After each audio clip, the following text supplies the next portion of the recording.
जय हिंद दोस्तों, आप सभी का बहुत बहुत स्वागत है आपके अपने YouTube चैनल पे। मैं आज आपको कर संरचना पार्ट 2 कराने वाला हूं। आप सभी को बता देता हूं एनसीईआरटी सार संग्रह की क्लासेस चल रही हैं, जिसमें आपका इकोनॉमिक्स सब्जेक्ट चल रहा है। टैक्स स्ट्रक्चर का पार्ट 1 हमने कल पढ़ चुका था और आज की क्लास में हम इसका पार्ट 2 जो बचा हुआ पार्ट है उसको हम कंप्लीट करेंगे। तो चलिए क्लास को स्टार्ट करते हैं। पहली बार सेवा कर किस वर्ष शुरू हुआ था?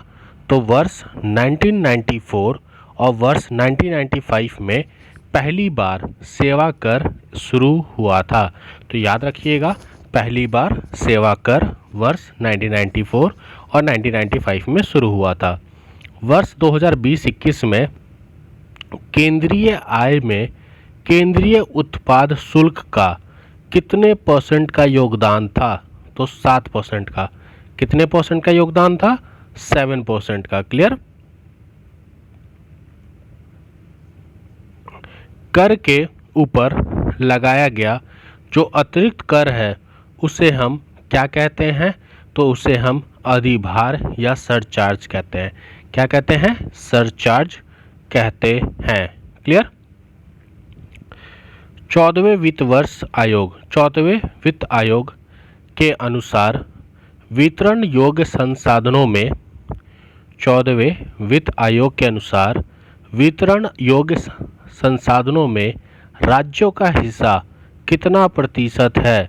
तो राज्यों का हिस्सा हो जाएगा 42%। ठीक है। आर्थिक मंदी के दौरान सरकार द्वारा कौन से कार्य किए जा सकते हैं? तो आर्थिक मंदी के दौरान सरकार के द्वारा कर की दरों में कटौती करना, सरकारी व्यय को बढ़ाना, ये सारे कार्य किए जा सकते हैं। मूल्य वर्धित कर वैल्यू एडेड टैक्स जिसे वैट कहते हैं, लागू करने वाला अंतिम राज्य ये कौन था? तो उत्तर प्रदेश था। वैट लागू करने वाला अंतिम राज्य उत्तर प्रदेश था। और अभी तो आपको पता है कि जीएसटी आने के बाद ये सारी चीज़ों को मर्ज कर दिया गया है। भारतीय जीएसटी मॉडल किस देश के उपभोग VAT model, consumption VAT model पर आधारित है? तो भारत का जो जीएसटी मॉडल है ये कनाडा के कंजप्शन वैट मॉडल पर आधारित है। किस देश ने सबसे पहले GST goods and services tax लागू किया था? तो फ्रांस ने। वर्ष 1954 में फ्रांस ने देश में सबसे पहले जीएसटी को लागू किया था। संविधान के किस अनुच्छेद के अंतर्गत जीएसटी परिषद, जीएसटी काउंसिल के गठन का प्रावधान है? तो अनुच्छेद 279A, अनुच्छेद 279 क के अंतर्गत संविधान में जीएसटी काउंसिल के गठन का प्रावधान है। भारत में वस्तु एवं सेवा कर जिसे हम जीएसटी कहते हैं ये कब से लागू है? तो वर्ष 2017 1 जुलाई 2017 से भारत में जीएसटी लागू है। अगर हम बात करें वर्ष 2020-21 की, तो वर्ष 2020-21 में केंद्र सरकार के कर आगम साधनों में सबसे बड़ा स्रोत कौन सा है? तो वस्तु एवं सेवा कर। और आज के टाइम आपको पता है कि जीएसटी जो टैक्स कलेक्शन है वो हर साल बढ़ते ही जा रहा है। ठीक है।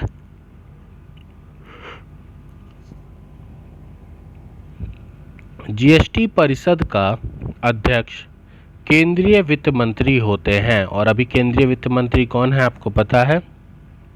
तथा केंद्रीय राज्य मंत्री एवं राज्यों के वित्त मंत्री या फिर प्रतिनिधि जिन्हें निमित्त राज्य शामिल करें सदस्य के रूप में शामिल होते हैं। तो जो काउंसिल होता है जीएसटी काउंसिल, उसके अध्यक्ष होते हैं केंद्रीय वित्त मंत्री, केंद्रीय राज्य मंत्री तथा राज्यों के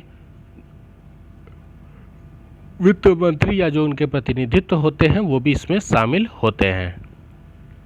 काले धन को सफ़ेद या वैध करने की प्रक्रिया क्या कहलाती है? तो उसे हम मनी लॉन्ड्रिंग कहते हैं। मनी लॉन्ड्रिंग का मतलब होता है काले धन को सफ़ेद करना। वर्ष 2012 में मनी लॉन्ड्रिंग पर रोक लगाने के उद्देश्य से कौन सा नया टैक्स लाया गया था? तो इसे हम एंजल टैक्स कहते हैं। एंजल टैक्स का मतलब क्या होता है? मनी लॉन्ड्रिंग पर रोक लगाना, मतलब काले धन को सफ़ेद धन में चेंज करने की जो प्रक्रिया है उसको रोक लगाने के लिए एंजल टैक्स लाया गया था वर्ष 2012 में।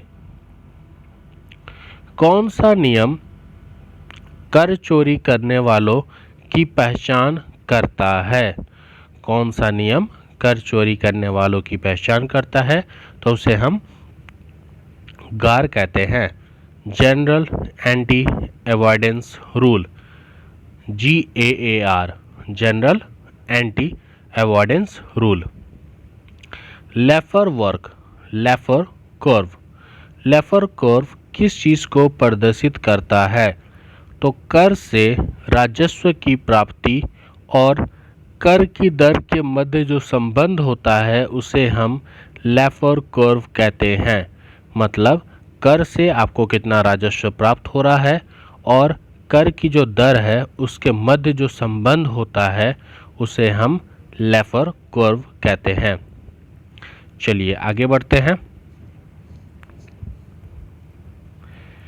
प्रत्यक्ष करों की प्रवृत्ति कैसी होती है? तो प्रत्यक्ष करों की जो प्रवृत्ति होती है वह प्रगतिशील कर की होती है।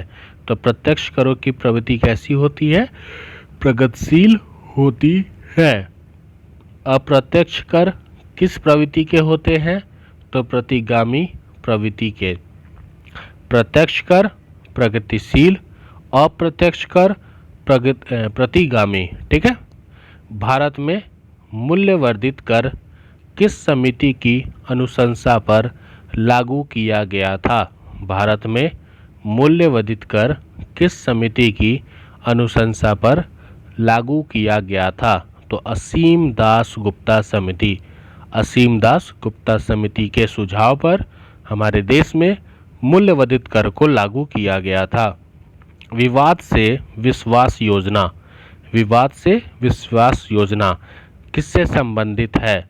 तो विवाद से विश्वास योजना विवादित कर राशि का भुगतान करने से संबंधित है।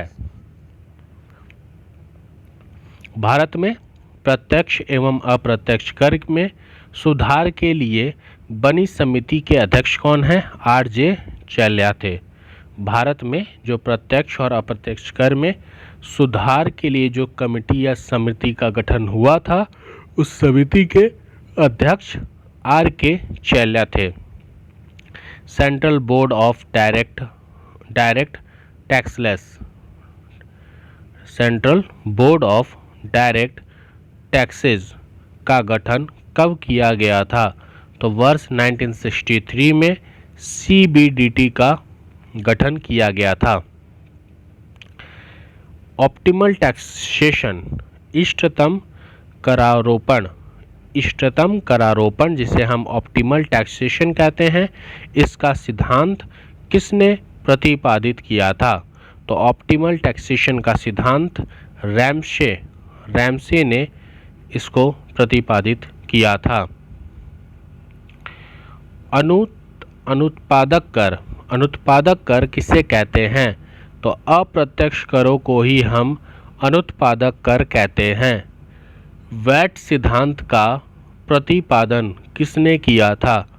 वैट सिद्धांत का प्रतिपादन किसने किया था? F. वॉन सीमेंस ने।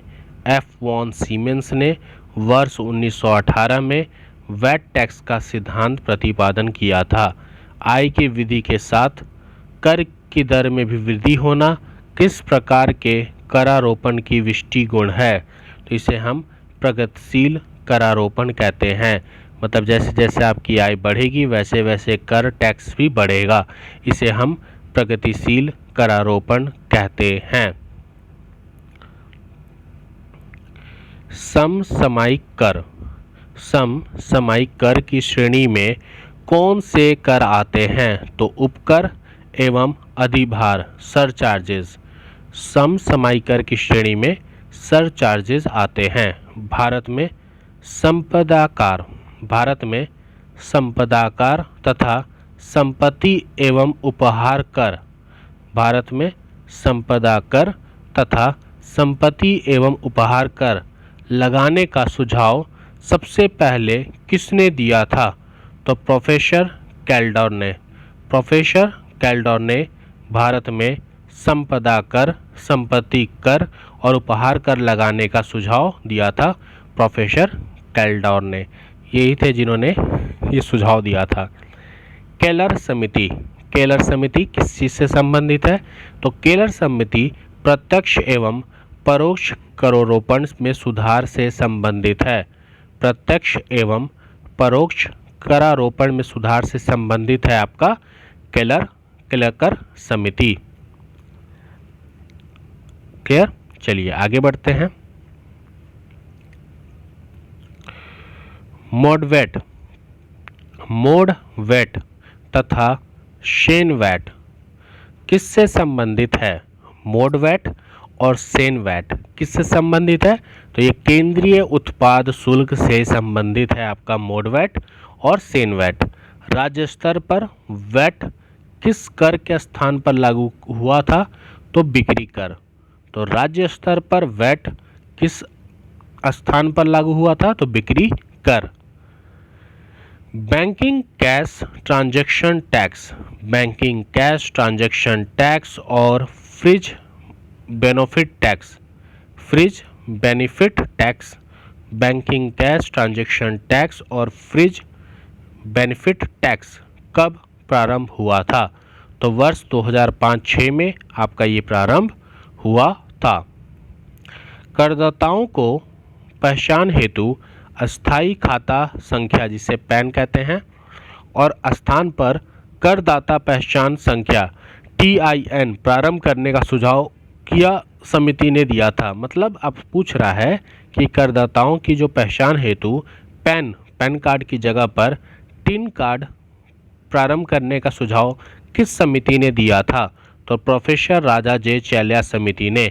और इसी समिति ने आपका टैक्स भी दिया था किस पे? गिफ्ट पे। तो चैल्या समिति याद रखिएगा, मैंने अभी आपको यहाँ पढ़ाया था। प्रोफेसर चैल्या समिति ने, ये देखिए, संपत्ति और उपहार कर पे भी इन्होंने ही ज्ञान दिया था। ठीक है। तो बाजार की सकारात्मक गतिविधियों से उत्पन्न नकारात्मक प्रभाव पर आरोपित कर को हम पिगोविन टैक्स कहते हैं। तो पिगोविन टैक्स किसे कहते हैं? जब बाजार की सकारात्मक गतिविधियां, मतलब सकारात्मक गतिविधियों से उत्पन्न होके नकारात्मक जो प्रभाव पड़ते हैं उस पर आरोपित, मतलब उस पर जो टैक्स लगाया जाता है उसको हम पिगोविन टैक्स कहते हैं। चलिए, तो आपका जो टैक्स स्ट्रक्चर वाला सिस्टम था ये आज कंप्लीट हो गया। पार्ट 2 था ये हमारा क्लास का। अगर आपको वीडियो अच्छी लगी हो तो वीडियो को लाइक करें, चैनल को सब्सक्राइब कर लें। अपने थॉट्स, अपने व्यूज़, अपने सुझाव आप कमेंट के थ्रू मुझे बता सकते हैं। अगर आपको कोई भी और जानकारी चाहिए हो तो कमेंट कीजिएगा, मैं आपको रिप्लाई ज़रूर करूँगा। मिलते हैं अपने नए वीडियो में। जय हिंद, जय भारत।